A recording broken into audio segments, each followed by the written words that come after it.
Muito obrigado. Palavra para a senhora deputada Catarina Martins, faz favor. Muito obrigada, Sr. Primeiro-Ministro. Sr. Presidente. Sr. Primeiro-Ministro, então está resolvido. Vai-vos baixar a conta da luz em 7%, pelo menos. Porque se é nulo e é para o Governo retirar consequências e para ser anulado, já sabemos que podemos baixar a conta da luz em 7%. É isso? Ainda bem. Ainda bem, esperamos e cá estamos para em outubro se conseguir essa baixa de 7% e podermos ir ainda mais longe, porque nós sabemos que é possível ir mais longe para baixar a conta da eletricidade em Portugal. Sr. Primeiro-Ministro, queria lhe fazer uma pergunta ainda sobre energia, mas de um outro aspecto. Nós, como sabe, no Bloco de Esquerda estamos sobretudo preocupados com a forma de formação dos preços da energia, porque vemos que as empresas energéticas estão a ficar com uma renda elevada, privilegiada, com prejuízo do país, de todos os consumidores, das famílias, das empresas e também do Estado, mas não somos absolutamente cegos ao problema fiscal também do preço da energia. Ele tem várias variantes, queria-lhe falar hoje do ISP. Queria falar do ISP por uma razão simples. Nós, no Bloco de Esquerda, achamos que os combustíveis fósseis devem ser penalizados e que a estratégia deve ser, naturalmente, outros tipos de energia e transportes públicos. Mas também não somos cegos, como não poderemos ser, às dificuldades das famílias e das empresas face aos preços que têm de pagar, ainda por cima num cenário em que não houve o investimento necessário em alternativas aos combustíveis. E, na verdade, o Orçamento do Estado prevê que o barril do petróleo este ano fique em 54,8. Portanto, é 54,8 euros o barril e é com esta conta que o ISP é calculado. Ora, acontece que o barril de petróleo neste momento está em 80 euros e este ano ainda não foi negociado abaixo de 60 euros e ninguém prevê que haja uma baixa. O que quer dizer que o Governo tem toda a margem para baixar o ISP, mantendo a receita fiscal. Porque, como o Sr. Primeiro-Ministro sabe tão bem como eu, quando em 2016 houve a alteração no ISP, foi no momento em que o preço do barril de petróleo estava muito baixo e, como estava muito baixo, o ISP era a forma de garantir uma receita fiscal mínima. Na altura, aliás, foi anunciado que o ISP seria revisto conforme o preço do barril de petróleo. Pois cá estamos.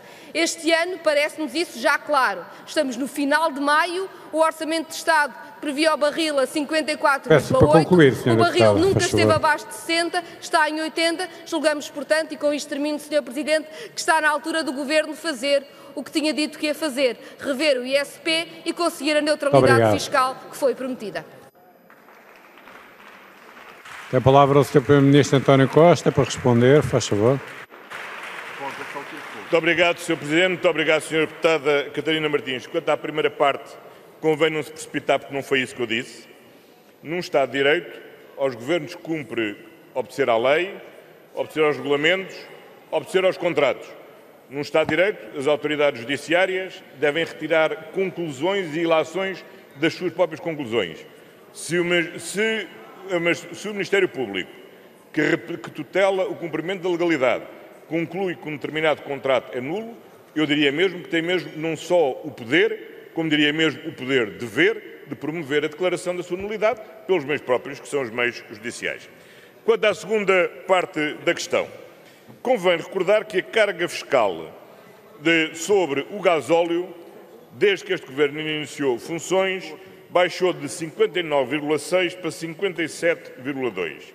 E que a carga fiscal na gasolina baixou de 70,6% para 64,6%. Ou seja, ao longo destes 2 anos e meio, a carga fiscal sobre os combustíveis tem vindo a baixar, não tem vindo a aumentar.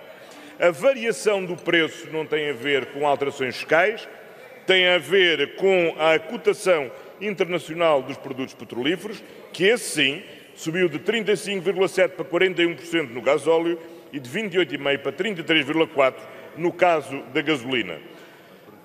O ano passado, nós definimos como prioridade a convergência do custo com a União Europeia. E a União Europeia, descontando os países de leste que têm características próprias, aquilo que nós verificamos é que tínhamos a gasolina 0,02 cêntimos acima em Portugal e o gasóleo 0,02 abaixo da média europeia.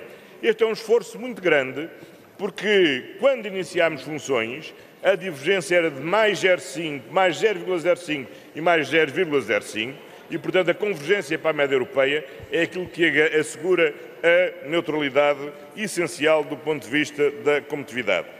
Convém não esquecer que, entretanto, introduzimos uma medida fundamental para garantir a estabilidade dos preços e a sua neutralidade, que é o facto de termos criado o gasóleo profissional, o que permitiu que o peso do ISP para o transporte de mercadorias tenha caído de 38,7% para 30%. Esta é a política que temos seguido, esta é a política que devemos continuar a seguir. E não podemos andar a variar a taxa de imposto em função da variabilidade do custo da previsão da evolução dos custos. Eu recomendava, aliás, em matéria de previsões à senhora deputada, que ainda há 15 dias era tão vocal relativamente às previsões do impacto do déficit da redução dos juros, que olhe para os juros, a evolução que os juros têm tido desde os eventos políticos em Itália, para ver como aquilo que previa há 15 dias não é aquilo que pode prever hoje. E provavelmente o que prevê hoje em matéria de combustível é se calhar aquilo que não podemos prever daqui a 15 dias. Portanto, talvez seja preciso maior estabilidade com base nos fundamentais e menos agitação com base nas previsões. Muito obrigado. Muito obrigado, Sr. Primeiro.